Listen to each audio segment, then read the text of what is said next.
பள்ளி 2. பாத்ரூமில் தண்ணீர் விழும் சத்தம் நின்று சிறிது நேரத்தில் குளியலறை கதவை திறந்தபடி வந்தவளை காஃபியை குடித்தபடி பார்த்து கொண்டிருந்தாள் புவனா. தலைக்கு குளித்து அதில் டவலை சுற்றியிருந்தாள். துருதுரு கண்களும் சுறுசுறுப்பும் உதட்டிலேயே உறைந்து நிற்கும் புன்னகையே அவளை அழகியாய் காட்டியது. மற்றபடி சற்றே வெளுத்த நிறம், பிங்க் நிற சல்வார் மட்டும் அணிந்து பேண்ட் அணியாமல் அவளது வாழைத்தண்டு கால்கள் நீண்டு தெரிய வந்தவள் புவனாவின் பார்வையை கண்டு புருவத்தை மட்டும் உயர்த்தி என்னவென்று கேட்க, புவனா மறுப்பாக தலையசைத்துவிட்டு தனது கையில் இருந்த காஃபியில் கவனத்தை செலுத்தினாள். சற்று நேரத்தில் ஃபோன் ஒலித்தது. அம்மாவோ என்றபடியே ஃபோனை கையில் எடுத்தவள் டிஸ்பிளேயில் வரும் நம்பரை கண்டு புரியாமல் அழைப்பை இணைத்து ஹலோ என்றாள். லில்லி என்றது ஆண் குரல். லில்லியா, ராங் நம்பர் என்று அழைப்பை துண்டித்துவிட்டு புவனா காஃபி என்றபடி பேண்டை கையில் எடுத்தாள். மீண்டும் ஃபோன் ஒலித்தது. அதே எண்ணிலிருந்து அழைப்பு வந்தது. கடுப்பானவள் அழைப்பை இணைத்து ஹலோ என்றால் சற்று அதட்டலாக. நான் பவி அண்ணன் பேசுகிறேன், நீங்கள் லில்லி தானே என்று மீண்டும் கேட்க, பவியா? அது ஆறு பவி? இங்கே நான் பாரு கண்ணு, நீங்கள் வேற ஆருக்கோ ஃபோனு பேசுகிறேன்னு என்ற நம்பருக்கு ஃபோனு பேசிகிட்டு இருக்கிற. நம்பரை பார்த்து போடு கண்ணு, இல்லைனா தோலை உரிச்சு போடுவேனாக்கும் என்று சரத்குமார் ஸ்டைலில் பேசிவிட்டு அழைப்பை துண்டித்தவள் இவளையே பார்த்து கொண்டிருந்த புவனாவிடம், பொன்மானே காஃபி எங்கே என்று பாட, எத்தனை காஃபி வேண்டுமானாலும் போட்டு தரேன், தயவு செய்து நீ பாட மட்டும் செய்யாத என்று நொடித்தபடியே புவனா எழுந்தாள். உனக்கு பொறாமடி பொறாம என்று மீண்டும் புவனாவை வம்பிழுக்க ஆரம்பிக்கும் போதே மீண்டும் அதே எண்ணிலிருந்து அழைப்பு வந்தது. என்னை பார்த்துவிட்டு போங்கடா டே என்று விட்டு பேண்டை சாவகாசமாக அணிந்து கொண்டிருந்தாள். முழுதாக ரிங் வந்து நின்று மீண்டும் அழைப்பு வர, ஐயையைய தொல்லை தாங்க முடியலையே என்றபடி அழைப்பை இணைத்து ஹல்லல்லல்லோ என்றால் வடிவேலு ஸ்டைலில். இஸ் திஸ் அல்லிமலர்கொடி என்றது ஆளுமையான ஆண் குரல் ஒன்று. அந்த குரலின் ஆளுமை மனதை திடுக்கிட வைக்க அதை மறைத்து யா அஃப்கோர்ஸ் என்றாள். அவளறியாமல் நன்றாக நிமிர்ந்தமர்ந்தபடி. ஈவினிங் 5 o'clock ஹோட்டல் மெரிடியன், என்னை வந்து மீட் பண்ணுங்க என்றவன், மற்ற டீட்டெயில்ஸை என் தம்பி கவின் சொல்வார் என்றபடி ஃபோனை அருகில் நின்ற ஒருவரிடம் கொடுப்பதை உணர முடிந்தது. மீண்டும் ஹலோ என்ற பழைய குரல். வர முடியாது, ஃபோனை வைங்க என்று அழைப்பை துண்டித்து சைலன்ஸில் போட்டுவிட்டாள். யார் ஃபோனில் என்று கேட்டபடி புவனா வந்தாள். பவி பிரதர்ஸாம், ராங் நம்பர் என்றவள் புவனாவிடமிருந்து காஃபியை வாங்கி கொண்டாள். பேஷ் பேஷ், ரொம்ப நல்லா இருக்கு என்று காஃபியை ரசித்து ருசித்து பருகினாள். அதன் பிறகு இருவரும் வேலைக்கு கிளம்பினர். சாப்பிட்டு அவசர அவசரமாக பேருந்து நிற்கும் இடம் சென்ற போது பஸ் கிளம்ப தயாராக ஓடி சென்று கடைசி நேரத்தில் இருவரும் ஏறிக்கொண்டனர். பஸ் ஊர்ந்து செல்ல அவர்களுடைய நிறுத்தத்தில் இறங்கிய போது மீண்டும் ஒரு முறை வியர்வையில் குளித்தபடி இறங்கினர். அதையெல்லாம் கவனிக்கும் மனநிலையில் இருவரும் இல்லை. ஓட்டமும் நடையுமாக அங்கிருந்து மாலிற்கு ஓடி அங்கிருந்த அட்டையில் இவர்கள் வந்த நேரத்தை பதிவு செய்த பின்னரே ஆசுவாசம் மூச்சு விட்டனர். அப்பாடா, வந்தாச்சு வந்தாச்சு என்று சிறு குழந்தை போல சிரிக்க, வாடி என்றபடி புவனாவல் கையை பிடித்து இழுத்தபடி லிஃப்டிற்குள் நுழைந்தாள். 3வது மாடியில் லிஃப்ட் நின்று வெளியில் வர, இது பெண்கள் தளம் என்ற கொட்டை எழுத்தில் நியான் எழுத்துக்களால் பெரிதாக எழுதப்பட்டிருந்தது. இருவரும் அங்கேதான் வேலை செய்கின்றனர். இதில் பெண்களுக்கென்றே தனி பிரிவு. அதில் தலைக்கான ஹேர் கிளிப் முதல் பாத நகத்திற்கு அணியும் நகப்பூச்சு வரை அனைத்தும் ரகரகமாய் விற்பனைக்கு கிடைக்கும். இதில் முழுவதும் பெண்கள் மட்டுமே. இதில் இருவரும் சூப்பர்வைசிங் பணியில் இருக்கின்றனர். புதிதாக வரும் வாடிக்கையாளர்களின் தேவை அறிந்து அவர்களுக்கு வழிகாட்டுதல், இன்முகத்தோடு அவர்களின் குறைகளை கேட்டறிந்து சரி செய்து கொடுப்பர். இதில் சூப்பர்வைசிங் பணியில் மட்டுமே 20 பேர் இருக்கின்றனர். நேராக சென்று அவர்களுக்கான பிரத்யேக யூனிஃபார்ம் போல ஒரே கலரில் புடவையை அணிந்தவர்கள் மீண்டும் தலையை நாகரிக கொண்டை போல போட்டு கண்ணுக்கு மை, லேசான உதட்டு சாயமிட்டு அவரவர்களுக்கான இடத்திற்கு சென்று தனது பணியை ஆரம்பித்து விட்டனர். இங்கே நேத்ரன் தனது அன்னையிடம் பேசியில் வறுத்தெடுத்து கொண்டிருந்தான். அவளுக்கு என்ன அவ்வளவு திமிரு? பவி அண்ணன் பேசும்போது ராங் நம்பர்னு வச்சுட்டாலாம். பவி ரொம்ப வருத்தப்படுறாமா.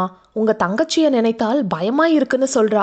எந்த நேரத்தில் தான் அவளுக்கு அல்லி மலர்கொடின்னு பெயர் வச்சிங்களோ, நிஜமான அல்லி ராணின்னு நினப்பு என்றவனை சமாதானப்படுத்தி அழைப்பை துண்டித்தவர் மீண்டும் தனது மகளுக்கு அழைப்பு விடுத்தார். நேத்ரனை சமாதானப்படுத்திவிட்டு மகளுக்கு அழைப்பு விடுத்த போது ரிங் போய்கொண்டே இருந்தது. எடுக்கவே இல்லை. நேரத்தை பார்த்தவருக்கு வேலைக்கு சென்று கொண்டிருப்பாள் என்பது புரிய இரவில் பேசிக்கொள்ளலாம் என்று அழைப்பை துண்டித்து விட்டார். கிடைத்த இடைவெளியில் மதிய உணவை சாப்பிட்டு கொண்டிருந்த போதுதான் புவனா விஷயத்தை ஆரம்பித்தாள்.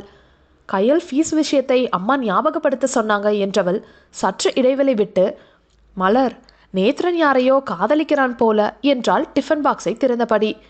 என்னை பற்றி தெரிந்துமா காதலிக்கிறான் என்றாள் இவளும் சிரித்தபடி.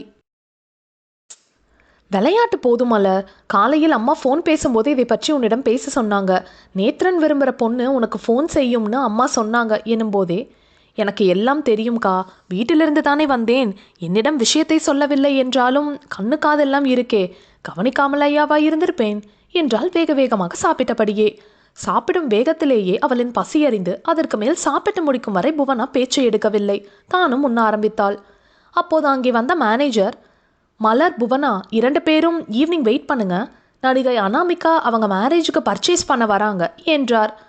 இது அங்கே வழமைதான் என்பதால் சரி என்று தலையாட்டினர். அதன் பிறகு வேற எதுவும் பேச அவர்களுக்கு நேரமில்லை. சாப்பிட்டு முடித்து வேலையை இன்முகத்தோடு தொடங்கினர். மாலையில் பெரும்பாலானோர் சென்ற பிறகு அந்த நடிகை தனது குடும்பத்துடன் வர அவர்களுக்கு தேவையானவற்றை எடுத்து காண்பித்தனர். காலையிலிருந்து நடந்து கொண்டிருப்பதால் பாதத்தில் வலி ஏற்பட ஓய்வெடுத்தால் சரியாகிவிடும் என்று தேற்றிக்கொண்டு சிறப்பாகவே விற்பனை செய்தனர். மலரின் சுறுசுறுப்பும் தாம் கேட்க வருவதை டக்கென்று புரிந்து எடுத்து தரும் விதமும் அவர்களை கவர நிறையவே துணிமணிகளை வாங்கி சென்றனர். வேலை முடித்து மீண்டும் பஸ்ஸில் ஏறி இருவரும் வீடு வந்த போது இரவு மணி 9. கதவை திறந்ததும் காலணியை ஓரமாக கழட்டி போட்டுவிட்டு அறைக்கு சென்றவள் கட்டலில் அப்படியே குப்புற விழுந்து கண்களை மூடிக்கொண்டாள். கதவை தாழிட்டு வந்த புவனா, மலர், போய் முகம் கை கால் எல்லாம் கழுவி விட்டு வந்து படு என்றதும் கண்கள் உறக்கத்திற்கு கெஞ்ச, பாதம் ரொம்ப வலிக்குதுக்கா, கொஞ்ச நேரம் ஆகட்டும் போறேன் என்றவள் சிறிது நேரத்திலேயே ஆழ்ந்த நித்திரைக்கு சென்று விட்டாள். புவனா தன்னை சுத்தப்படுத்தி கொண்டு வந்து பார்த்தபோது குப்புறப்படுத்தி தூங்கிக் கொண்டிருந்தவளை கண்டு மனம் கனிந்தது. மெத்தையில் தலையணையை சரி செய்து அதில் அவளது தலையை ஏதுவாக வைத்து நேராக படுக்க வைத்தவள் போர்வையை போர்த்திவிட்டு நகர்ந்தாள். அப்போது கதவை தட்டும் ஒலியும் கூடவே மலரு மலரு என்ற ஆணின் குரலும் தயக்கத்துடனே ஒலித்தது.